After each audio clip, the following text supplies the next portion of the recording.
Olá, gente!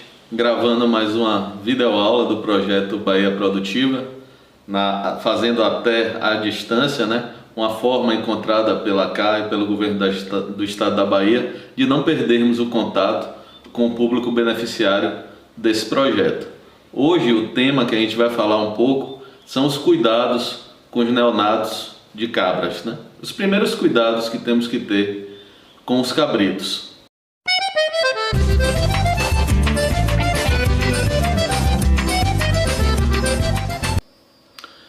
Então, gente, antes de falar propriamente nos cuidados que temos que ter com os cabritos ao nascer, a gente deve se preocupar com eventuais problemas desde a monta, né?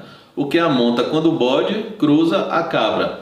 Nós devemos conhecer esse reprodutor para saber a média de peso dos filhos dele, dos cabritos ao nascer, porque uma média de peso ao nascer muito alta não é interessante, né, para os rebanhos, porque ela leva a problemas de parto.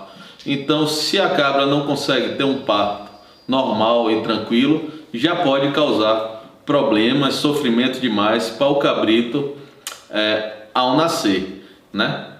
Então, hoje a gente prefere animais reprodutores que tragam a genética de um alto peso ao desmame. É mais interessante do que um alto peso ao nascer desses cabritos, que podem provocar problemas na aparição, né? E principalmente em primíparas, em cabritas que nunca tiveram partos. Outra coisa que a gente tem que se preocupar antes do nascimento é com as instalações do chiqueiro, né? As cabras prens, ela não deve ficar junto dos reprodutores nem de outras categorias animais, para evitar disputas, brigas por alimentos com animais de tamanho desproporcional, o que pode causar também pancadas que levariam à perda do feto, ao aborto ou à malformação genética, né? Vermifugação em animais prens com produtos químicos também levam à malformação genética e não devem ser realizadas no período que antecede o parto, no período de prenhez, né? Outra coisa que devemos nos preocupar é com o local desse parto, né?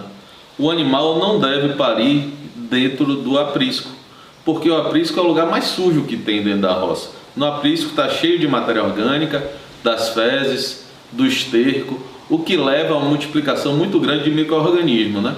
Então, na propriedade, na unidade de produção familiar, é desejável que se reserve um espaço chamado de maternidade para que os animais venham parir. Assim que o agricultor detectar sinais que o parto está próximo, né, que são o úbere enche com o colostro, que é o primeiro leite, né, o animal começa a ficar um pouco agitado, as covas na anca baixam um pouquinho, né? E no final, quando já está perto, ela começa a liberar secreções pela vagina, mucosas, né? Secreção mucosa, a maioria cristalina, e quando o animal está próximo mesmo ao parto, ele mostra as bolsas, né? As bolsas fetais, onde o feto do animal está, começam a se pronunciar pelo canal da vagina e estouram, né? Nesse período o animal já deve estar na sua área de maternidade, confortável, com sombra, água e alimento à vontade, para que ela possa ter um parto tranquilo, né? Protegido de predadores, que é outro problema aqui na região semiárida. O animal, quando pare solto nas áreas de fundo de pasto, em pastagens muito grandes, a perca de cabritos por predadores, seja eles aves como carcará, ou gatos, né, raposa, cachorro também. E todos esses animais, eles predam, eles matam os cabritos para se alimentar. Então a cabra precisa estar num ambiente confortável e também protegido desses intempéries, né, como predadores que podem atrapalhar o parto e pegar e matar a cria, os filhotes, né? É necessário também a preocupação especial com a alimentação da matriz no terço final da gestação.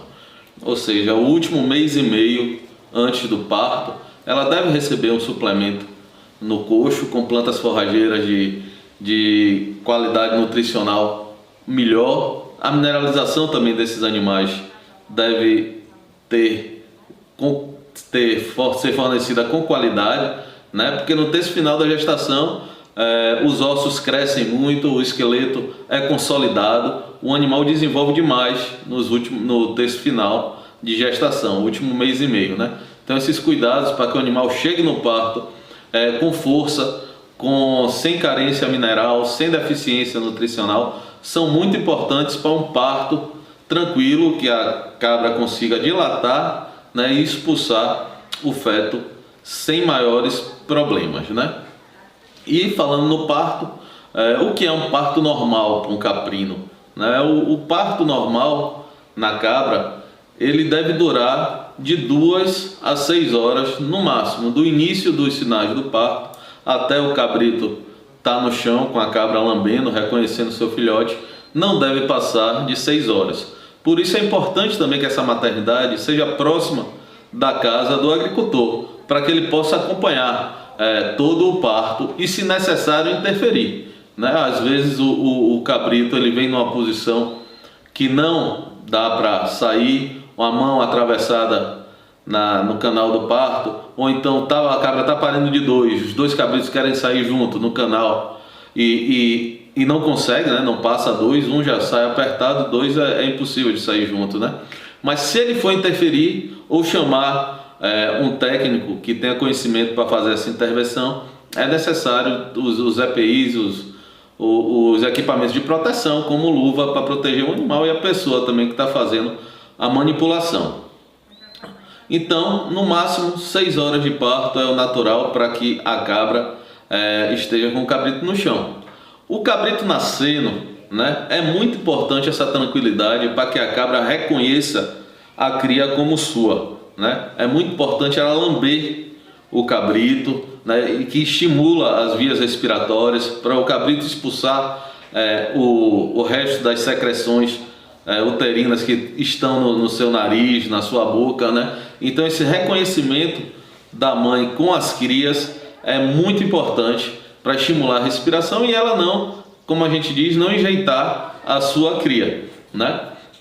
Então essa tranquilidade de lamber o cabrito, de reconhecer o filho como seu, são importantes e diminui também o número de animais enjeitados, animais que a mãe não reconhece e que geram prejuízo e grande perda de tempo para o agricultor. Animal enjeitado na propriedade trabalho a mais e é prejuízo com certeza para quem cria cabras e ovelhas também, né?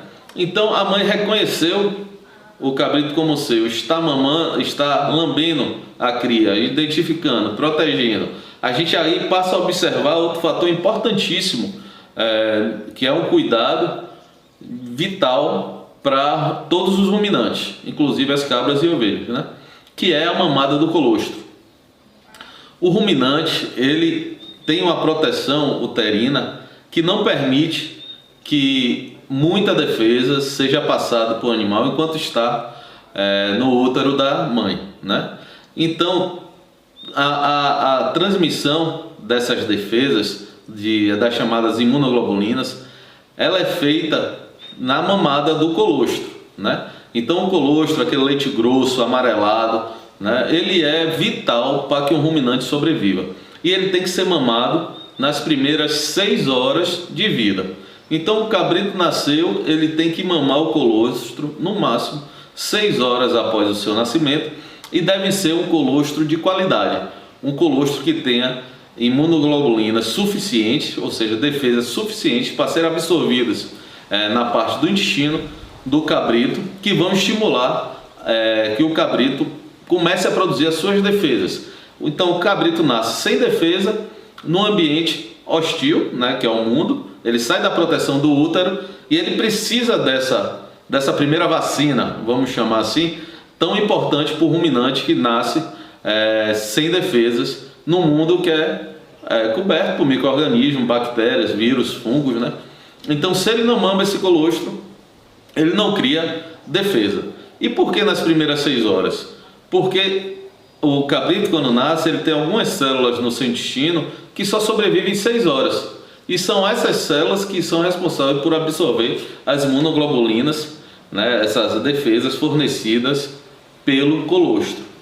Aí entra outro fator importante, que uma cabra só fabrica colostro, ela só fabrica, só produz, né, não fabrica não, ela não é uma indústria, ela não é uma fábrica, então ela só produz colostro de qualidade se a glândula mamária tiver o descanso, o período de descanso adequado. Então uma cabra, para produzir colostro de qualidade, ela tem que estar sem produzir leite no mínimo 60 dias. Então esse é o período mínimo para o colostro de qualidade, são 60 dias de descanso, né? Então não é interessante nenhum ruminante, nenhuma cabra, ovelha ou até vaca mesmo que venha a parir dando leite, porque ela não vai ter colostro de qualidade, então sua cria não vai ter defesas para enfrentar a microbiota, as adversidades do mundo, né? Então, se a matriz não tiver um período mínimo de 60 dias de descanso do úbere, ou seja, 60 dias sem produzir leite, né? 60 dias seca, como a gente fala, ela não tem condições de produzir um colostro de qualidade para sua cria. E se não tem colostro de qualidade, não tem defesa de qualidade para o neonato. Então, um ruminante, um neonato que não mama colostro, ele está fadado à morte, né? É um animal que não vai ter defesa suficiente para enfrentar as intempéries do meio ambiente, bactérias, vírus, né, normais no mundo, em todos os locais. Uma forma do agricultor se prevenir contra isso, que às vezes a cabra pare e não tem colostro, né, é fazer uma reserva, que a gente chama de banco de colostro. Para isso basta ter uma geladeira, né, em casa, porque as cabras, a maioria, se pare bem alimentada, ela fornece colostro a mais do que as suas crias precisam, né? Então, ao invés de tirar esse colostro, como a maioria do pessoal faz, ou joga fora, ou dá de comida para cachorro, ou dá para porco, a gente guardar esse colostro, né? Congela o colostro em vasilhames plásticos, né, limpos, higienizados, tira o colostro da cabra e congela e guarda. Caso algum animal venha a parir e não tenha colostro, a gente deve descongelar esse material em banho-maria, né, e fornecer ao cabrito nas primeiras 6 horas de vida, né, porque o neonato, filho de ruminante, que não mamar colostro, ele não vai sobreviver. Ou se sobreviver é muito raro sobreviver, e se sobreviver é um animal que não vai ter defesas, aquele animal que não se desenvolve, aquele animal que sempre vai estar doente, que nunca vai acompanhar o crescimento do restante do rebanho, certo? Então, gente, o cabrito nasceu, a mãe reconheceu, o colostro foi mamado. Aí o homem tem que interferir. Nós devemos fazer o procedimento que é chamado de corte e cura do umbigo, né? O umbigo é a ligação que o embrião, que o feto tem com a mãe, né? O cordão umbilical, e por onde ele recebe a alimentação e ocorre as trocas gasosas também. É através do cordão umbilical que o cabrito, quando está no útero da mãe, se alimenta, recebe os nutrientes para crescer, tá? Então, quando acontece o nascimento, esse cordão se rompe, e ao se romper, ali tem um plexo, então tem veia, tem artéria, né, que tem ligação com os órgãos internos do cabrito, e quando o nascimento, com esse rompimento, o organismo do animal fica exposto, né, tem uma porta de entrada de bactérias e de vírus, de micro-organismos para o interior do animal, que o cordão umbilical tem ligação direta com o abdômen e com outros órgãos, né, no interior do animal. Aí o que deve ser feito? Por isso é muito importante que esse umbigo seja tratado, que a gente chama corte e cura. Deve ser cortado a cerca de 2 dedos, né, do pé da barriga do animal, para que não fique muito grande e sujeito que outros animais pisem e ele tem que se levantar e rompa na barriga do animal, que pode levar a óbito, né? E depois de cortar, a gente tem que cauterizar internamente, né, esses vasos, o umbigo, essa ligação com o meio exterior. Por isso é importante, depois que corta o umbigo, que ele seja imerso numa solução que a gente faz de iodo natural ou iodo a 10%, né? Para que o álcool, o iodo natural, que é feito com álcool 70 e cascas de plantas cicatrizantes como aroeira, umbuzeiro, ameixa, né? A gente produz o iodo natural dessa forma, né? 1 litro de álcool 70 e 200 gramas de cascas dessas plantas que a gente falou. Importante isolar ele da luz, guardar dentro do armário por cerca de 30 dias, depois ele está pronto para uso. Quando, então, retomando a cura do umbigo, depois de cortar, o umbigo deve ser imerso nessa solução por cerca de 1 minuto, né? Não é só melar um umbigo com a solução de iodo ou com iodo natural, né? Ele deve ser imerso. A gente costuma dizer para o agricultor contar de 0 até 100, né? Se perder no meio do caminho, começa de novo, para ter a solução, a certeza que a solução penetrou pelas paredes internas do umbigo e fechando essa porta de entrada de doenças, que é o umbigo do animal. Fazendo essa cura na primeira vez ao nascer, com 12 horas repete, depois mais uma vez com 24 horas, a maioria dos casos o umbigo está sequinho, né, fechado, e não acontecem as doenças de umbigo, né, que causam muito prejuízo também aos animais. Protege também que ocorrem miíase, as bicheiras, né? O umbigo seco, a mosca não vem colocar as larvas, né, que causam bicheiras, que também geram outras doenças, como artrite infecciosa, joelho inchado, que o pessoal chama de o cabrito encarangou.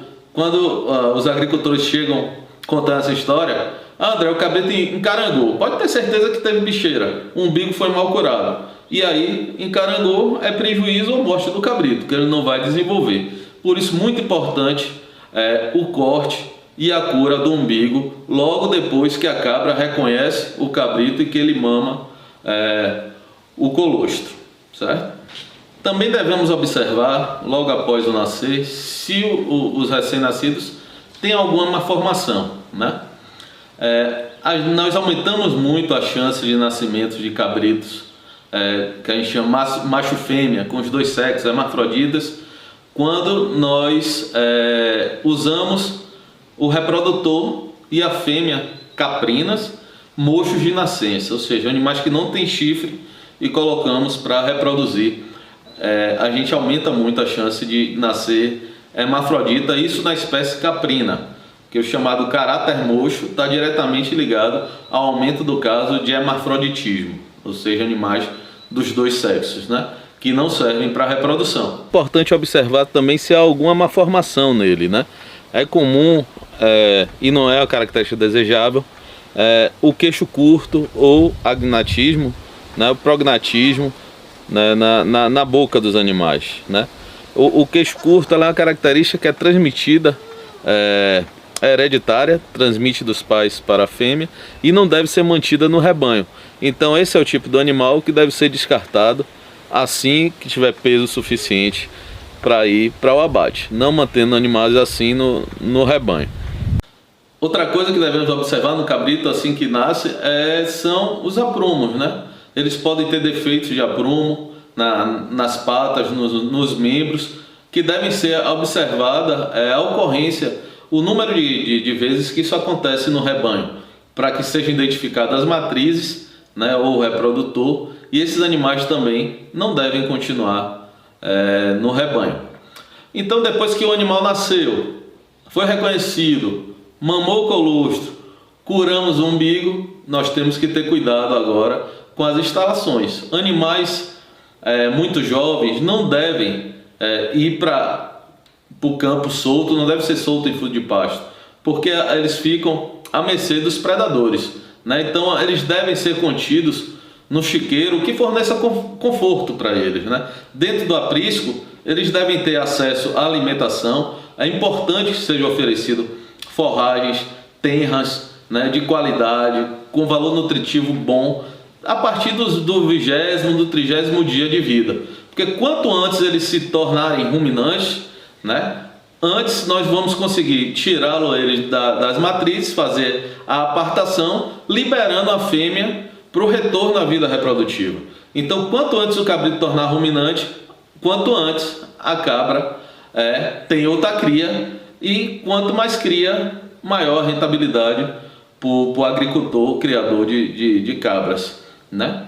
Então, tendo esses cuidados, e a partir da apartação, de 90 a 120 dias de vida, tomando os cuidados sanitários básicos, com vermifugação e as vacinas para essa idade, né? Nós encerramos o que nós indicaríamos como os principais cuidados para termos com os neonatos de caprino.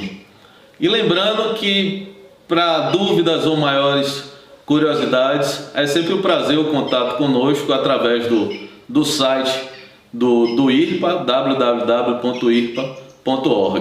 Um abraço e até a próxima.